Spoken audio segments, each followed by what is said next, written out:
Shalom jemaat Tuhan, bersyukur kita boleh beribadah pada pagi hari ini. Kita akan bersama-sama berdoa sebelum kita akan membahas atau mempelajari firman Tuhan pada pagi hari ini.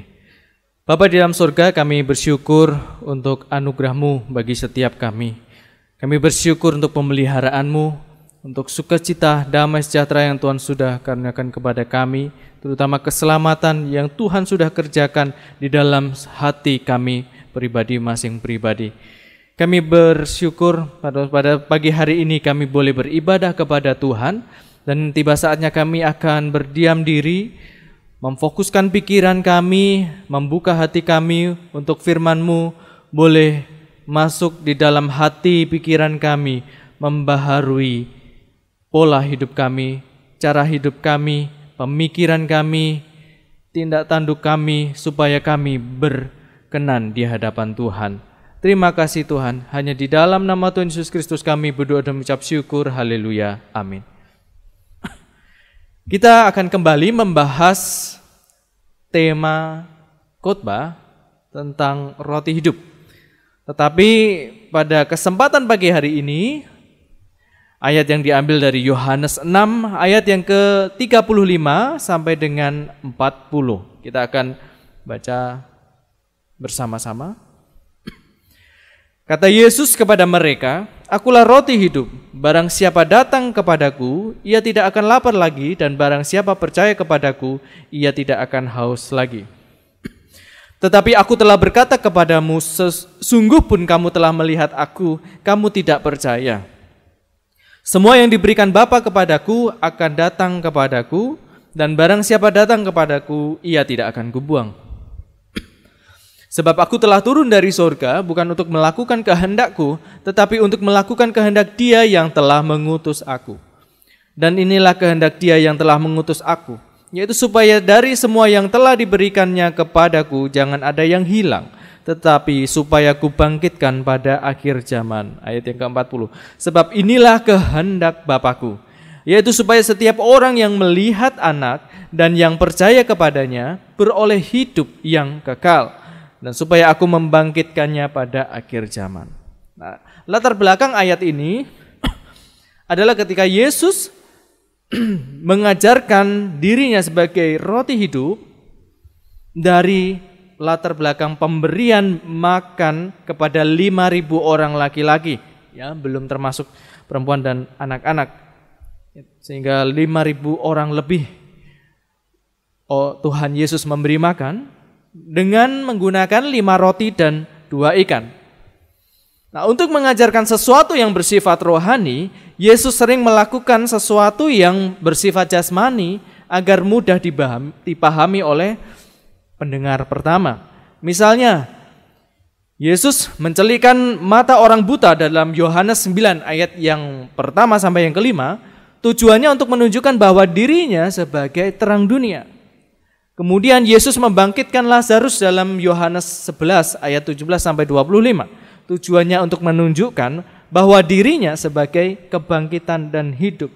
Nah, seperti halnya setelah memberi makan 5.000 orang lebih dengan 5 roti dan 2 ikan, Yesus menunjukkan bahwa dirinya sebagai roti hidup. Perlu kita ketahui bahwa roti adalah makanan pokok orang Yahudi dan bangsa-bangsa lain pada zaman dahulu.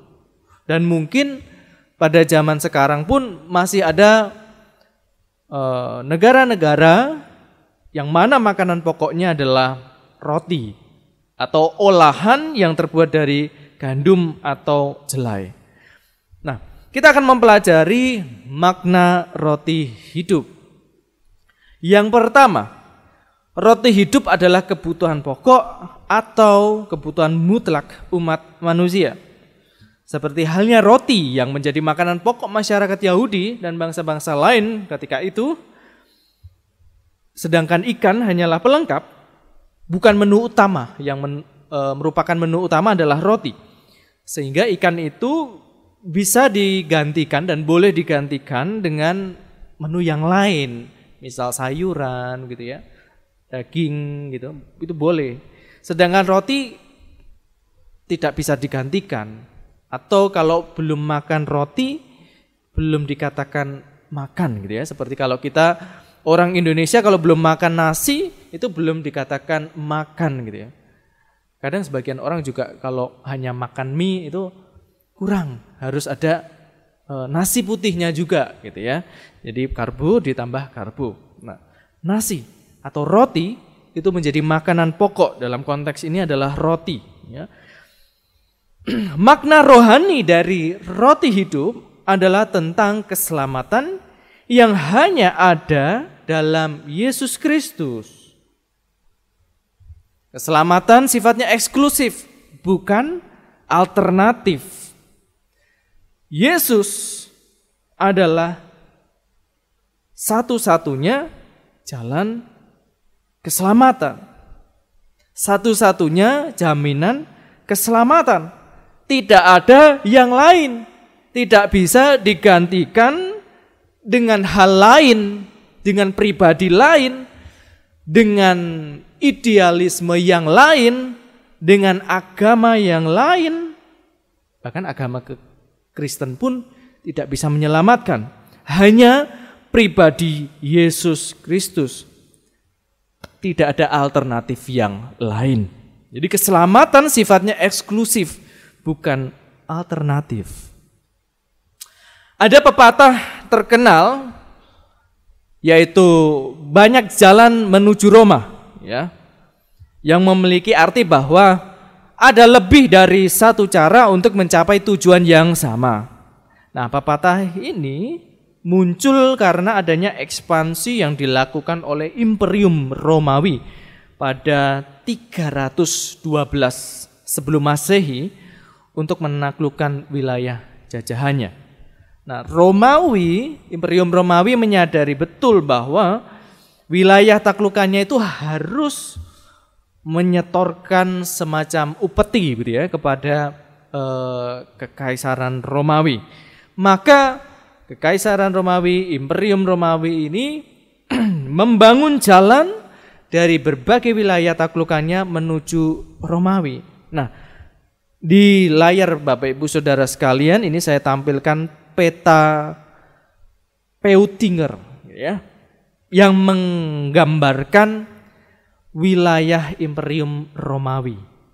Nah, di peta Peutinger ini ada 12 jalan menuju ke Roma ya, yang garis warna merah menuju lingkaran besar yang ada simbol kaisarannya ini, rajanya ini jalan menuju ke Roma. Ada 12 jalan menuju ke Roma. Kota itu dilambangkan dengan seorang kaisar wanita perkasa berjubah ungu yang sedang duduk di tahta. Bola bumi dan tongkat yang ada di tangannya mengartikan bahwa kuasa dunia berpusat di ibu kota Imperium Romawi tersebut. Jadi batas-batas kerajaan Romawi ini ingin mencapai pada ambisi menjadi pusat dunia gitu ya. Jadi ada sampai pepatah banyak jalan menuju Roma. Nah, pepatah ini mungkin benar untuk mungkin banyak hal ya. Seperti untuk meraih keberhasilan, tiap-tiap orang memiliki caranya sendiri, sesuai dengan potensi yang dimiliki. Potensi tiap orang berbeda-beda. Jadi untuk meraih keberhasilan, kesuksesan, itu banyak caranya. Tergantung potensi yang dimiliki oleh masing-masing orang. Nah, ada juga ketika kita dari gereja GKRI Roti Hidup mau ke Simpang 5, ada banyak jalan. Bisa lewat arteri kemudian ke Tanah Mas atau arteri ke Semarang Indah belok kanan bisa. Atau lewat Puri Anjasmoro juga bisa. Nanti sampai ke Tugu Muda, jalan protokol ini lalu ke Simpang 5 bisa. Banyak jalan menuju Simpang 5. Nah, pepatah ini mungkin benar, tetapi tidak berlaku untuk keselamatan. Keselamatan hanya ada satu jalan, yaitu Yesus Kristus. Yesus Kristus adalah satu-satunya jalan menuju kehidupan yang kekal. Ya. Tidak ada alternatif lain. Jadi keselamatan sifatnya eksklusif, bukan alternatif. Yohanes 14 ayat yang ke-6. Kata Yesus kepadanya, "Akulah jalan dan kebenaran dan hidup. Tidak ada seorang pun yang datang kepada Bapa kalau tidak melalui aku." Tidak ada satu tokoh di dunia ini yang berani mengatakan, "Akulah jalan kebenaran dan hidup." Orang bisa selamat dari maut, bisa masuk surga melalui aku. Tidak ada satupun tokoh di dunia ini. Hanya Yesus yang bisa menjamin manusia untuk beroleh hidup yang kekal atau menuju kerajaan surga. Hanya Yesus. Tidak ada salah satu nabi pun yang berani dan pernah mengatakan pernyataan sedemikian. Hanya Yesus. Akulah jalan dan kebenaran dan hidup. Jalan menuju hidup yang kekal, kebenaran untuk mengajarkan umatnya hidup benar menuju kebenaran yang sejati dan memperoleh hidup yang kekal. Kisah Para Rasul 4 ayat ke-12. Dan keselamatan tidak ada di dalam siapapun juga selain di dalam Dia. Sebab di bawah kolong langit ini tidak ada nama lain yang diberikan kepada manusia yang olehnya kita dapat diselamatkan. Ya. Kalimat yang warna merah, keselamatan tidak ada di dalam siapapun juga selain di dalam Dia. 1 Yohanes 5 ayat 11 sampai 12. Dan inilah kesaksian itu. Allah telah mengaruniakan hidup yang kekal kepada kita, dan hidup itu ada di dalam Anak-Nya. Barang siapa memiliki anak, ia memiliki hidup. Barang siapa tidak memiliki anak, ia tidak memiliki hidup. Ini dalam arti hidup yang kekal. Hidup yang sesungguhnya. Nah, pepatah banyak jalan menuju ke Roma tidak berlaku bagi keselamatan. Karena untuk beroleh keselamatan hanya ada satu cara. Tidak lain dan tidak bukan, tidak ada alternatif lain selain Yesus Kristus, Sang Roti Hidup. Makna yang kedua, roti hidup memberikan kepuasan. Kata Yesus kepada mereka di dalam Yohanes 6 ayat yang ke-35, "Akulah roti hidup, barang siapa datang kepadaku, ia tidak akan lapar lagi, dan barang siapa percaya kepadaku, ia tidak akan haus lagi." Ya, ia tidak akan lapar lagi. Ia tidak akan haus lagi. Ini menunjukkan kepada kepuasan. Ya. Bapak Ibu Saudara sekalian, salah satu naluri manusia adalah mencari kepuasan. Ya. Manusia tidak pernah merasa puas. Cenderung menuntut lebih dan lebih sampai merasa puas. Ini juga dipengaruhi oleh rasa ingin tahu yang tinggi dari manusia. Nah, kepuasan sepertinya merupakan kondisi yang jarang terjadi di dunia ini. Dalam hal apapun di dunia ini, manusia tidak pernah merasa puas. Dalam hal harta, manusia tidak pernah merasa puas. Sudah menduduki jabatan yang tinggi, mendapatkan gaji yang cukup tinggi, masih saja korupsi. Karena apa? Ketidakpuasan. Ya. Dalam hal seksual, manusia tidak pernah merasa puas. Sudah memiliki istri yang sah, masih saja melakukan bermain dengan wanita lain. Karena apa? Tidak merasa puas.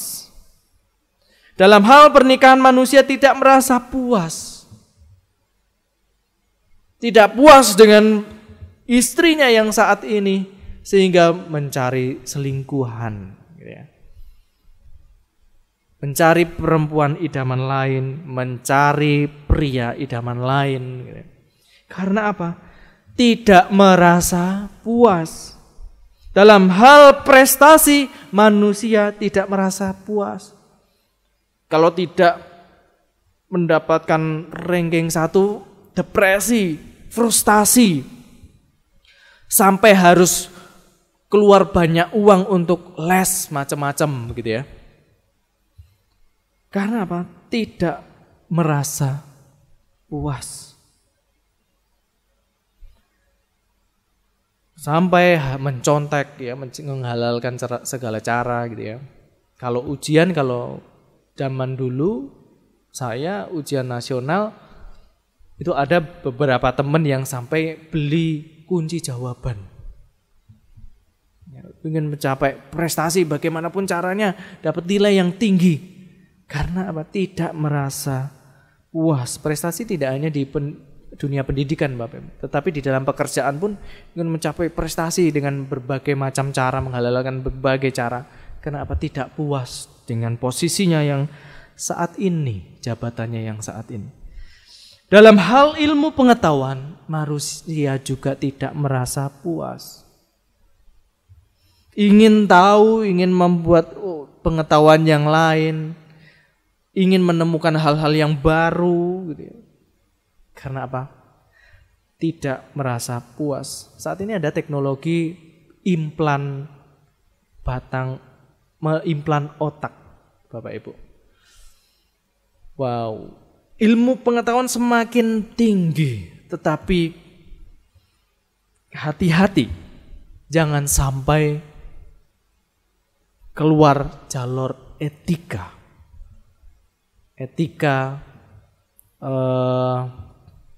Penelitian, etika kehidupan, jangan sampai menerobos batas-batas etika. Nah, dalam hal pertemanan, manusia tidak merasa puas juga. Ya, cari teman yang satu, yang dua, wah ini kayaknya saya tidak puas dengan teman saya ini kok. Saya melakukan ini, saya disalah-salahkan gitu ya. Wah, cari teman yang lain yang bahkan mungkin menjerumuskan dia ke dalam dosa. Karena apa? Tidak merasa puas. Dalam hal kondisi bahkan dirinya sendiri tidak merasa puas. Dengan kondisi fisiknya, kondisi sosialnya saat ini tidak merasa puas. Itulah manusia mencari kepuasan. Kenikmatan duniawi tidak akan pernah memuaskan hidup manusia.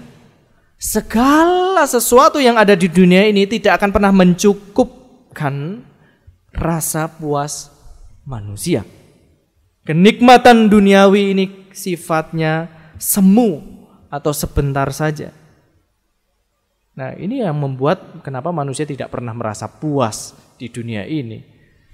Karena kenikmatan duniawi sifatnya semu saja atau sebentar saja. Tidak bisa bersifat permanen. Nah, karena sifat semu ini membuat manusia selalu ingin mengejarnya. Ya, tanpa disadari manusia diperbudak oleh kenikmatan duniawi.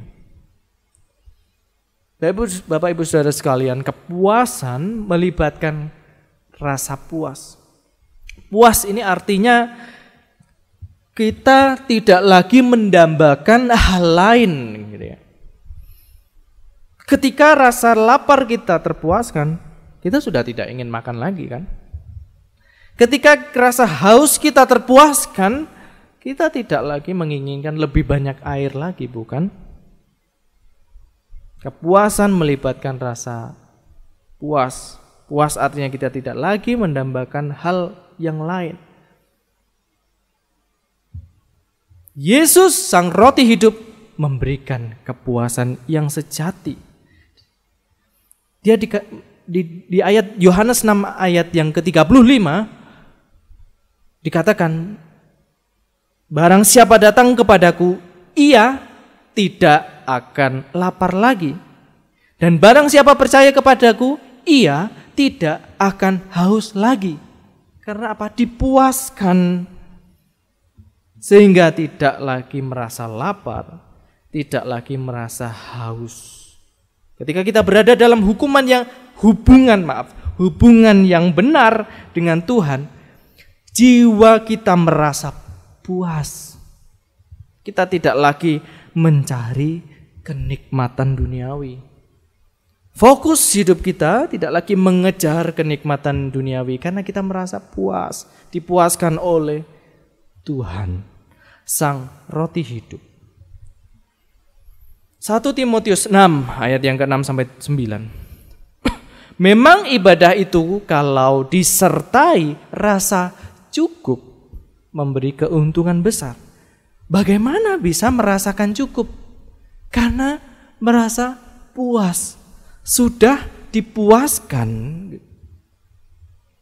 Sebab kita tidak membawa sesuatu apa ke dalam dunia dan kita pun tidak dapat membawa apa-apa keluar. Asal ada makanan dan pakaian cukuplah. Ya. Tidak sampai mengejar, saya harus punya rumah besar gitu ya. 2 rumah, 3 rumah. Atau pakaian 1 lemari penuh, dress gitu, atau bermacam-macam lah gaya hidup untuk memenuhi gaya hidup. Dikatakan asal ada makanan dan pakaian yang cukup, cukuplah. Kenapa orang bisa sampai di posisi ini? Karena memiliki hubungan yang benar dengan Tuhan sehingga dipuaskan. Udah tidak lagi mengejar hal-hal kenikmatan duniawi. Merasa cukup. Aku bisa hidup sampai saat ini pun aku puas karena Tuhan memeliharaku sampai saat ini dengan keadaanku yang saat ini. Yang sederhana, yang cukup, tidak berlebihan. Kalimat berikutnya, tetapi mereka yang ingin kaya, ini ya, yang ingin kaya, terjatuh ke dalam pencobaan, ke dalam jerat, dan ke dalam berbagai-bagai nafsu yang hampa. Dan yang mencelakakan, yang menenggelamkan manusia ke dalam keruntuhan dan kebinasaan. Berapa banyak orang yang ingin mengejar kekayaan, gaya hidup biar terlihat kaya gitu, sampai harus utang sana sini, terlilit berbagai macam pinjaman gitu ya, yang jatuhnya ya ke diri sendiri, mencelakakan diri sendiri, menenggelamkan diri sendiri ke dalam keruntuhan. Karena apa? Tidak ada rasa puas. Mencari kepuasan bukan kepada sang roti hidup yang bisa memberikan kepuasan yang sejati, yang permanen, tetapi mencari kepuasan hal-hal duniawi, nafsu duniawi. Blaise Pascal pernah mengatakan, dalam hati manusia ada sebuah kekosongan dan kekosongan itu tak pernah dapat dipuaskan sekalipun seluruh isi dunia dimasukkan. Ya, tidak ada yang dapat memuaskan sekalipun seluruh isi dunia dimasukkan ke dalam hati kita. Kekosongan itu hanya bisa diisi dan dipuaskan oleh Sang Pencipta dalam Yesus Kristus. Ya. Tuhan sejatinya telah menyediakan apa yang sebenarnya kita butuhkan, melebihi apapun yang ada di dunia ini yang fana. Yaitu Tuhan menyediakan hidup kekal. Itu nilai yang paling berharga. yang Tuhan bisa berikan kepada kita untuk memuaskan kita. Yohanes 10 ayat yang ke-10. Pencuri datang hanya untuk mencuri dan membunuh dan membinasakan. Aku datang supaya mereka mempunyai hidup dan mempunyainya dalam segala kelimpahan. Nah, bagi sebagian orang Kristen mensalahartikan kalimat ini. Oh, Tuhan datang untuk memberikan kita hidup dalam segala kelimpahan. Berarti orang Kristen itu harus kaya raya. Oh, berarti orang Kristen itu harus sehat sentosa, begitu ya. Tidak mengalami masalah, kesulitan. Orang Kristen harus memiliki kekuasaan, gitu ya. Pengertian yang salah ini. Hidup dalam segala kelimpahan bukan berarti memiliki hidup serba berkecukupan dalam materi. Bukan hidup yang bebas dari sakit. Bukan hidup yang bebas dari masalah dan penuh kekuasaan. Tidak. Kalau demikian, kenapa banyak nabi, rasul, bahkan Yesus Kristus sendiri justru hidup dalam kesederhanaan dan mengalami penderitaan? Ya. Kenapa banyak nabi? Kenapa nabi-nabi? Kenapa para rasul justru hidupnya sederhana dan bahkan cenderung mengalami penderitaan? Karena hidup dalam segala kelimpahan bukan bersifat materi, Bapak Ibu Saudara sekalian yang dikasihi oleh Tuhan. Kata kelimpahan di sini dalam bahasa aslinya itu berarti melebihi apa yang dibutuhkan. Apa yang paling dibutuhkan manusia kalau bukan tentang kekekalan? Karena manusia hidup lahir di dunia tidak membawa apa-apa. Tidak lahir dengan membawa apa-apa. Dan juga manusia mati pun tidak membawa apa-apa. Justru semua yang ada di dunia ini ditinggalkan ketika manusia itu mati. Jadi kelimpahan di sini melebihi apa yang dibutuhkan, yaitu hidup yang kekal. Yang ini sebetulnya paling dibutuhkan oleh manusia. Yesus memberikan kepuasan dengan hidup kekal. Hidup kekal adalah sesuatu yang bernilai, yang melebihi apapun yang ada di dunia ini.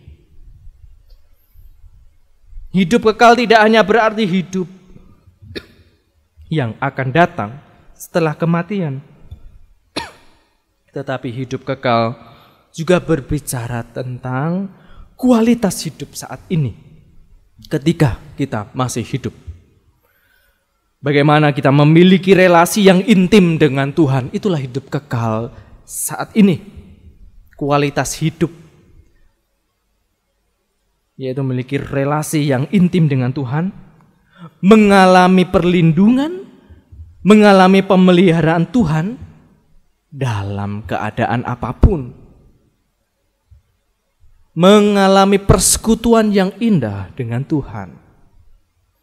Sebelum juga nantinya kita akan mengalami persekutuan yang penuh, kita bisa berhadapan dengan Tuhan, bertemu secara langsung gitu ya, di dalam kekekalan. Tetapi pada saat ini ketika kita menerima roti hidup, kita dipuaskan dengan hidup yang kekal, hidup kekal, yaitu kualitas hidup yang sesuai dengan kehendak Tuhan. Bagaimana kita memiliki hubungan yang intim dengan Tuhan, relasi yang baik dengan Tuhan, diperdamaikan dengan Allah Bapa. Kita memiliki sukacita, damai sejahtera dalam kehidupan kita, meskipun dalam keadaan apapun. Dalam penderitaan, kita tetap memiliki damai, kita tetap dilindungi Tuhan, kita tetap dipelihara oleh Tuhan. Itulah kualitas hidup kekal saat kita masih hidup. Ya. Makna roti hidup yang ketiga. Keselamatan dari roti hidup itu spesial atau istimewa, gitu ya. Saya katakan istimewa. Keselamatan dari roti hidup itu istimewa atau spesial. Yohanes 6 ayat yang ke-37 sampai 40. Ini sebetulnya 36 sampai 40, tetapi saya potong karena cukup panjang. Semua yang diberikan Bapa kepadaku akan datang kepadaku, dan barang siapa datang kepadaku ia tidak akan kubuang. Sebab aku telah turun dari surga bukan untuk melakukan kehendakku, tetapi untuk melakukan kehendak Dia yang telah mengutus aku. Dan inilah kehendak Dia yang telah mengutus aku, yaitu supaya dari semua yang telah diberikannya kepadaku jangan ada yang hilang, tetapi supaya kubangkitkan pada akhir zaman. Sebab inilah kehendak Bapa-Ku, yaitu supaya setiap orang yang melihat Anak dan yang percaya kepadanya beroleh hidup yang kekal, dan supaya Aku membangkitkannya pada akhir zaman. Jaminan keselamatan yang diberikan kepada orang percaya oleh roti hidup adalah istimewa. Kenapa? Istimewanya apa? Keselamatannya tidak bisa hilang. Ya. Keselamatan yang diberikan oleh Sang Roti Hidup tidak bisa hilang. Inilah keistimewaan kekristenan, keistimewaan keselamatan dari Sang Roti Hidup. Bagaimana tidak bisa hilang? Bagaimana tidak bisa hilang? Karena rencana Tuhan tidak akan pernah ada yang gagal. Sekali lagi, tidak akan pernah ada rencana Tuhan yang gagal. Itulah keistimewaannya. Tidak bisa hilang karena rencana Tuhan tidak akan pernah ada yang gagal. Istimewanya lagi adalah syarat keselamatan hanya satu syaratnya.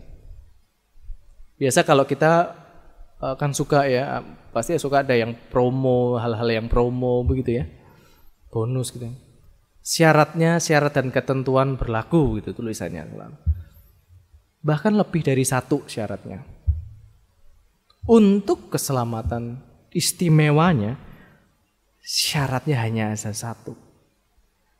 Apa itu syaratnya?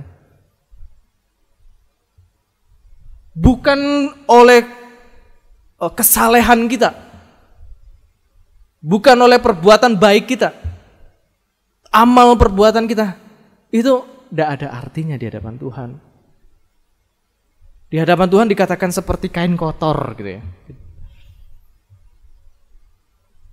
Syaratnya hanya satu, yaitu iman percaya kepada Yesus Kristus yang disalibkan di atas kayu salib dan yang telah dibangkitkan dan tidak mati lagi. Itu satu syaratnya, iman kepada Yesus Kristus yang disalibkan di atas kayu salib, yang mati dan dibangkitkan tetapi tidak mati lagi. Itulah keistimewaan keselamatan dari Sang Roti Hidup. Ketika seseorang percaya kepada Yesus Kristus yang telah mati di atas kayu salib dan dibangkitkan, maka secara otomatis orang percaya itu diselamatkan. Dan keselamatan itu bersifat permanen, bukan dipinjamkan. Oh, karena kamu percaya, saya pinjamkan ya keselamatan ini. Nanti saya ambil lagi. Cara kerjanya tidak seperti itu. Allah kita bukan Allah yang pelin-pelan. Bukan Allah yang ingkar janji. Ketika sudah memberikan janji, orang yang percaya kepada Sang Roti hidup, yaitu Yesus Kristus, akan diberikan keselamatan. Dan itu sifatnya permanen, Bapak Ibu Saudara sekalian. Nah, pertanyaan, bagaimana seseorang itu bisa percaya kepada Yesus Kristus? Apakah karena inisiatif manusia itu? Kalau sudah banyak orang tahu kebenaran ini, kenapa masih banyak orang yang tidak percaya kepada Yesus Kristus? Ya. Yohanes 6 ayat yang ke-36. Masih tidak percaya, dikatakan begitu ya. Sudah menerima mujizat Tuhan melalui 5 roti dan 2 ikan, masih belum percaya sepenuhnya kepada Tuhan. Ya. Motivasinya masih tentang mujizat. Ya, bagaimana seseorang itu bisa dikatakan percaya kepada Yesus Kristus? Roma 8 ayat 29 sampai yang ke-30. Sebab semua orang yang dipilihnya dari semula, mereka juga ditentukannya dari semula untuk menjadi serupa dengan gambaran anaknya, supaya ia, anaknya itu, menjadi yang sulung di antara banyak saudara. Dan mereka yang ditentukannya dari semula, mereka itu juga dipanggilnya. Dan mereka yang dipanggilnya, mereka itu juga dibenarkannya. Dan mereka yang dibenarkannya, mereka itu juga dimuliakannya. Bagaimana orang bisa percaya kepada Yesus? Karena dipilih oleh Allah. Sejak semula bahkan dikatakan, sebelum dunia ini dijadikan. Dipilih melalui Yesus Kristus. Orang yang dipilih ditentukan. Setelah ditentukan, tahap berikutnya dipanggil, lalu dimuliakan. Bapak Ibu Saudara sekalian, inilah anugerah terbesar dalam hidup manusia, di mana keselamatan yang jelas dan pasti itu bukan diusahakan oleh manusia sendiri, melainkan inisiatif Allah. Luar biasa. Inisiatif Allah untuk menyelamatkan umatnya. Luar biasa. Luar biasa, puji Tuhan. Bukan kita yang memilih Allah, tetapi Allah yang memilih kita. Jadi kita percaya kepada Tuhan Yesus Kristus bukan karena usaha kita sendiri. Bukan. Ya. Karena kita dibelenggu oleh dosa, sehingga kita akan sulit untuk datang kepada Tuhan. Sehingga kalau kita bisa percaya kepada Tuhan, ini karena pekerjaan Roh Kudus. 1 Korintus 12 ayat yang ketiga. Karena itu, aku mau meyakinkan kamu bahwa tidak ada seorang pun yang berkata-kata oleh Roh Allah dapat berkata, terkutuklah Yesus. Dan tidak ada seorang pun yang dapat mengaku Yesus adalah Tuhan selain oleh Roh Kudus. Jadi kita bisa percaya kepada Tuhan Yesus Kristus, Sang Roti hidup, yang memberikan jaminan hidup kekal, yang memberikan kepuasan, yang memberikan keselamatan yang istimewa, itu karena pekerjaan Roh Kudus, bukan usaha manusia. Tuhan yang mengerjakan keselamatan dalam diri kita, yang membuat kita percaya dan dibenarkan. Dan itu sifatnya permanen, tidak ada satupun yang dapat merampas keselamatan yang sudah Allah berikan. Yohanes 10 ayat 28 sampai 29. Dan aku memberikan hidup yang kekal kepada mereka, dan mereka pasti, dikatakan pasti, tidak akan binasa. Sampai kapan? Sampai mereka berbuat dosa? Bukan. Sampai selama-lamanya. Dan seorang pun tidak akan merebut mereka dari tanganku. Selain Tuhan mengerjakan keselamatan dalam diri kita, Tuhan memelihara iman kita. Bapakku yang memberikan mereka kepadaku lebih besar daripada siapapun, dan seorang pun tidak dapat merebut mereka dari tangan Bapa. Luar biasa. Anugerah yang begitu luar biasa. Keselamatan yang begitu istimewa. Dikatakan pasti tidak akan binasa sampai selama-lamanya. Bukan bersifat sementara, bukan, tetapi sampai selama-lamanya. Dan seorang pun tidak akan merebut. Nah, bagaimana kalau kita yang sudah diselamatkan jatuh dalam dosa? 2 Timotius 2 ayat yang ke-13. Jika kita tidak setia, dikatakan apa?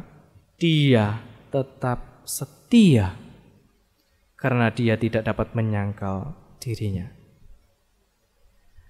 Yang ada bukan Tuhan tidak setia akan janjinya. Yang ada adalah kita tidak setia, seringkali jatuh dalam dosa. Tetapi oleh anugerah Tuhan, Tuhan memelihara hati kita, Roh Kudus yang ada di dalam kita bekerja, menginsafkan kita. Oke, kamu memang lemah, kamu jatuh dalam dosa. Tetapi mari bangkit lagi. Tidak bisa dipungkiri, banyak sekali godaan, cobaan, ujian, selama kita masih ada di dalam dunia ini. Mungkin kita pernah jatuh di dalam dosa, tetapi ingat, Roh Kudus selalu mengingatkan kita. Kalau Roh Kudus masih menginsafkan kita, mengingatkan kita, perbuatan kita itu berdosa, artinya apa? Tuhan masih memelihara iman kita. Tuhan memelihara iman kita, dan itulah janji Tuhan. Keselamatan yang tidak bisa hilang. Bukan berarti ketika kita sekali jatuh keselamatan itu hilang. Tidak. Kita jatuh tetapi kita bangkit lagi. Kita mengakui di hadapan Tuhan itu, aku berdosa. Aku mau bertobat, tidak mau melakukan lagi. Itulah percaya yang sebenarnya, Bapak Ibu Saudara sekalian. Tetapi ketika kita hidup, bukan lagi jatuh loh, tetapi hidup di dalam dosa, menikmati dosa, berkubang di dalam lumpur dosa, sejatinya kita tidak sungguh-sungguh percaya kepada Tuhan. Ya. Itulah mengapa tidak berarti orang yang memeluk agama Kristen itu pasti selamat. Enggak, ya. Apakah orang yang memeluk agama Kristen selamat? Oh tidak. Karena yang menyelamatkan bukan agama. Bukan agama Kristen. Yang menyelamatkan adalah ketika kita meresponi pekerjaan Tuhan dalam hati kita untuk kita percaya kepada Tuhan. Bapak Saudara sekalian, kita perlu pahami kata percaya di sini.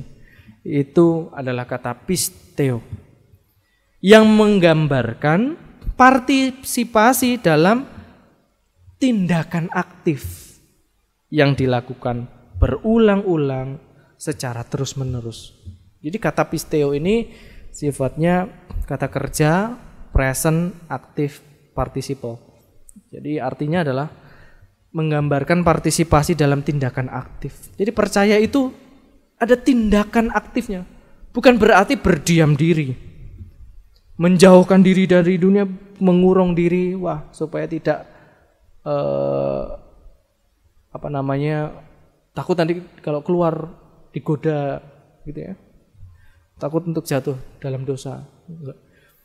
Percaya di sini tindakan aktif yang berulang-ulang secara terus-menerus di dalam dunia. Kita tetap keluar, masuk ke dalam dunia untuk memberitakan Injil, walaupun mungkin banyak tantangan-tantangan, himpitan, aniaya, penderitaan yang kita alami, tapi kita tetap secara terus-menerus percaya, tidak kehilangan iman kita. Nah, ada perwujudan iman melalui perbuatan orang percaya. Tetapi perbuatan itu bukan syarat keselamatan. Percaya itu merupakan tindakan aktif sehingga akan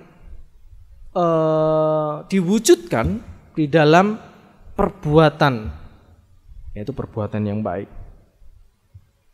Tetapi perbuatan itu tidak menyelamatkan atau bukan syarat atas keselamatan. Nah, gambarannya seperti ini Bapak Ibu. Orang yang sakit, ketika sakit mau sembuh harus minum obat. Nah, tandanya orang itu sembuh adalah dia bisa bekerja lagi. Tidak kelihatan sakit. Tetapi ketika seseorang itu masih tidak bisa bekerja dengan baik, artinya orang itu masih belum sembuh, tidak benar-benar sembuh. Yang artinya lagi adalah berarti ada yang salah dengan obatnya.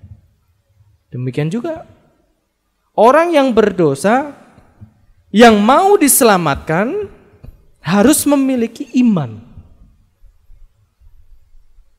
Nah, lalu bukti orang itu sudah beriman adalah melalui perbuatan baiknya.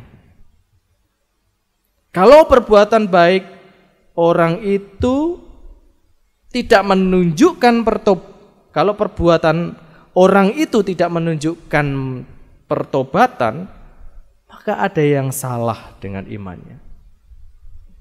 Tidak sungguh-sungguh bertobat, tidak sungguh-sungguh percaya kepada Tuhan, menyerahkan hidupnya kepada Tuhan, sehingga tidak nampak di dalam perbuatannya yang memuliakan Tuhan. Masih saja hidup dalam dosa, bukan jatuh dalam dosa. Bisa saja orang percaya jatuh dari dalam dosa, tetapi kemudian lalu cepat-cepat bertobat dan tidak mengulangi lagi. Tetapi orang yang tidak sungguh-sungguh percaya masih tetap hidup di dalam dosa, sehingga tidak nampak di dalam perbuatannya yang membuahkan pertobatan, tidak nampak. Nah, yang berikutnya, iman percaya kepada Yesus berhubungan dengan penebusannya di kayu salib. Nah, roti yang diberikan oleh Yesus adalah gambaran dagingnya sendiri. Ya, ini tidak berarti secara hurufiah Tuhan memberikan daging, enggak. Melainkan simbol kepada salib yang menghancurkan tubuhnya dan mencurahkan darahnya untuk menebus umatnya. Nah, iman percaya kepada Yesus berhubungan dengan penebusannya di kayu salib. William Hendriksen pernah mengatakan percaya kepada Kristus berarti menerima Dia sebagai orang yang tersalib, pribadi yang tersalib. Terpisah dari pengorbanan sukarela itu, Kristus berhenti menjadi roti bagi kita dalam arti apapun. Maksudnya apa Bapak Ibu?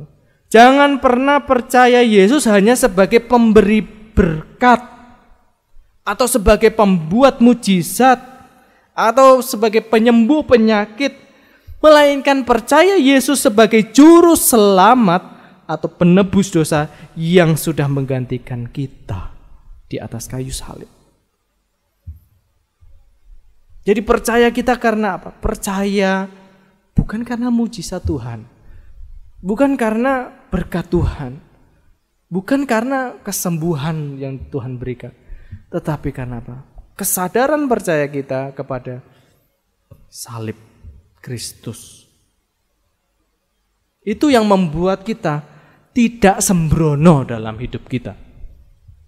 Kalau kita percaya Tuhan hanya sebagai pembuat mujizat, pemberi berkat, penyembuh penyakit, yang ada kita mempermainkan Tuhan. Oh Tuhan, lakukan mujizat. Kalau enggak Tuhan-Tuhanan lah. Sembrono itu. Hidup seenaknya. Hidup sembarangan. Tetap berkubang di dalam dosa.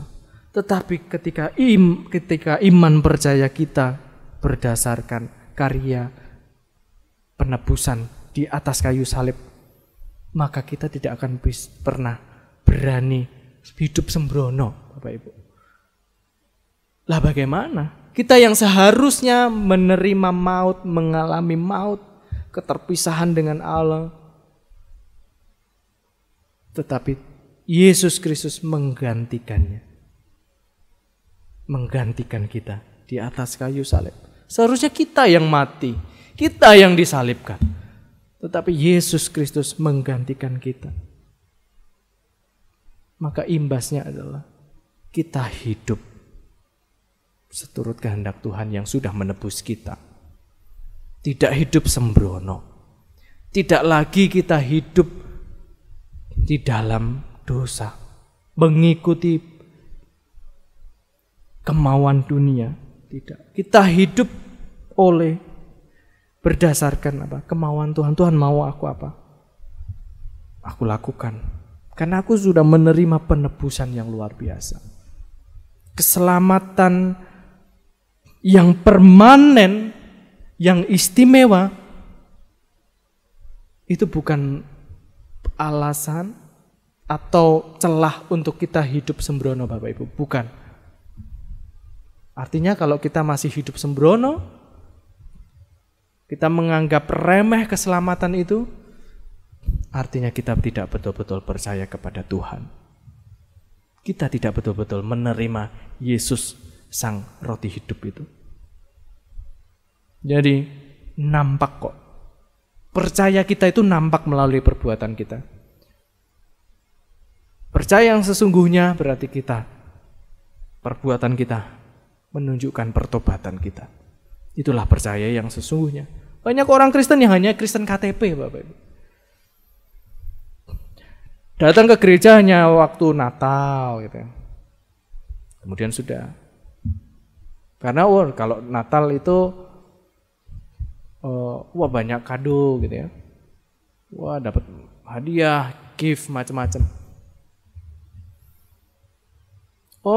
Menjadi orang Kristen pengikut Tuhan hanya karena ikut pasangan hidup, suami atau istri, tetapi nggak pernah menghidupi Tuhan, tidak memiliki hubungan yang baik dengan Tuhan, berarti ya tidak percaya, sudah selesai. Hanya pemeluk agama Kristen, tetapi tidak percaya kepada Tuhan. Bahkan menjadi pendeta itu menjadi sebuah profesi, coba. Bukan kesadaran karena melayani Tuhan, tetapi profesi. Seperti kerja di sekolah, kerja di perusahaan. Ini kerja di gereja. Menjadi apa? Jadi pendeta. Tetapi apa? Khotbahnya tentang berkat. Tidak pernah memberitakan kebenaran, Injil, karya penebusan. Khotbah yang menegur dosa, yang mempertobatkan orang, yang menyadarkan dosa. Enggak. Khotbahnya berdasarkan apa? Jemaat maunya apa ya? Suka dengar apa ya?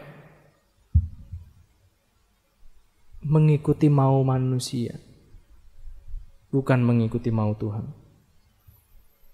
Bapak Ibu Saudara sekalian, ketika kita percaya Yesus sebagai juru selamat, penebus dosa, Sang Roti Hidup itu, sikap kita tidak akan pernah berani untuk sembrono. Sikap kita akan begitu hormat dan taat kepada Tuhan.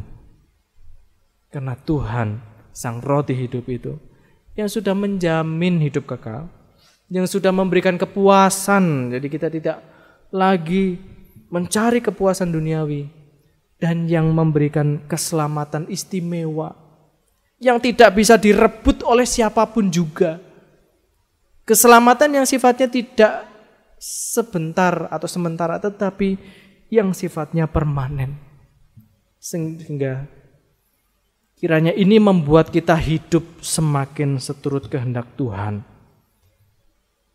Tidak berani untuk hidup sembrono, kembali kepada hidup dalam dosa. Kita mohon Tuhan Roh Kudus untuk menguatkan kita supaya kita tidak lagi jatuh dalam dosa. Mungkin kita manusia lemah, kita bisa saja jatuh dalam dosa, tetapi biarlah Roh Kudus senantiasa mengingatkan kita, memelihara iman kita untuk kita kembali bertobat. Tetap sungguh-sungguh dan terus-menerus percaya kepada Sang Roti hidup. Amin. Bapak Ibu Saudara kita, mari bangkit berdiri. Kita akan naikkan satu pujian. Selain Kau tiada yang lain.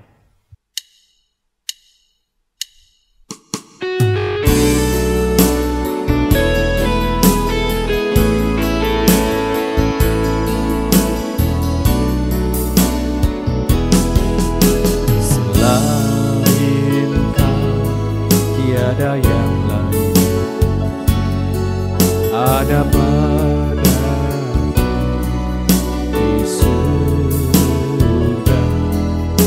Selain Kau tiada yang lain. Yang ku ingini di bumi, yang ku ingini di bumi. Sekalipun dagingku dan hatiku habis lenyap, gunung batuku dan bagianku, tetaplah Allah selama-lamanya.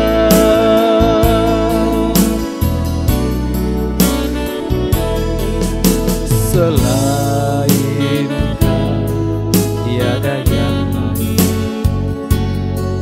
Ada padaku di surga. Selain Kau tiada yang lain. Yang ku ingini di bumi, yang ku ingini di bumi. Sekalipun hatiku dan batinku habis lenyap, gunung batuku dan bagianku,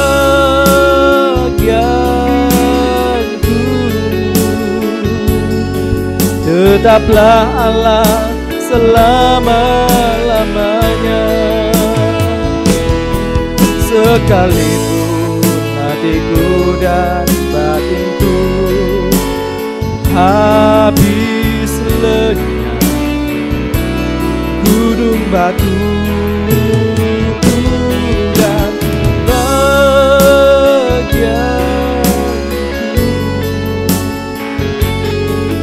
tetaplah Allah selama-lamanya. Tetaplah Allah selama-lamanya.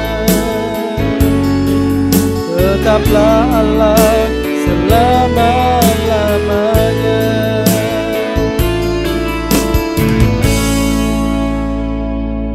Terima kasih Tuhan, Engkau telah memberikan roti hidup itu kepada kami, yang memberikan kami jaminan hidup yang kekal, yang memberikan kepuasan kepada kami, dan memberikan keistimewaan keselamatan yang tidak bisa hilang. Oleh sebab itu Tuhan, Kami tidak mau memegahkan diri kami, karena kami menyadari betul bahwa kami boleh percaya kepada Tuhan dan menerima keselamatan. Itu karena karya Roh Kudus, karya Allah yang bekerja dalam hati kami. Bukan usaha kami, karena kami manusia berdosa, yang kecenderungan kami adalah kepada dosa. Tetapi oleh anugerah Tuhan, Roh Kudus yang mengerjakan di dalam setiap hati kami, sehingga kami boleh percaya kepada Yesus Kristus Sang Roti hidup itu, yang memberikan kami jaminan hidup yang kekal, yang memberikan kami kepuasan dan keselamatan yang permanen. Terima kasih Tuhan, oleh sebab itu kami mau terus setia menyatakan iman percaya kami melalui perbuatan kami, perbuatan yang benar, yang sesuai dengan kehendak Tuhan, bukan perbuatan yang tidak menunjukkan pertobatan. Tetapi biarlah setiap perbuatan kami ini merupakan perwujudan iman kami oleh karena pertobatan kami. Terima kasih Tuhan, terima kasih. Tuhan, kuatkan kami untuk kami terus setia dan percaya kepada Tuhan apapun kondisi kami saat ini. Dan kami percaya Allah senantiasa memelihara iman kami, sehingga kami boleh kuat, boleh dimampukan di dalam menjalani kehidupan kami yang sulit ini. Dan kami tetap beroleh damai sejahtera daripada Allah. Terima kasih Tuhan. Di dalam nama Tuhan Yesus Kristus kami berdoa dan mengucap syukur. Haleluya.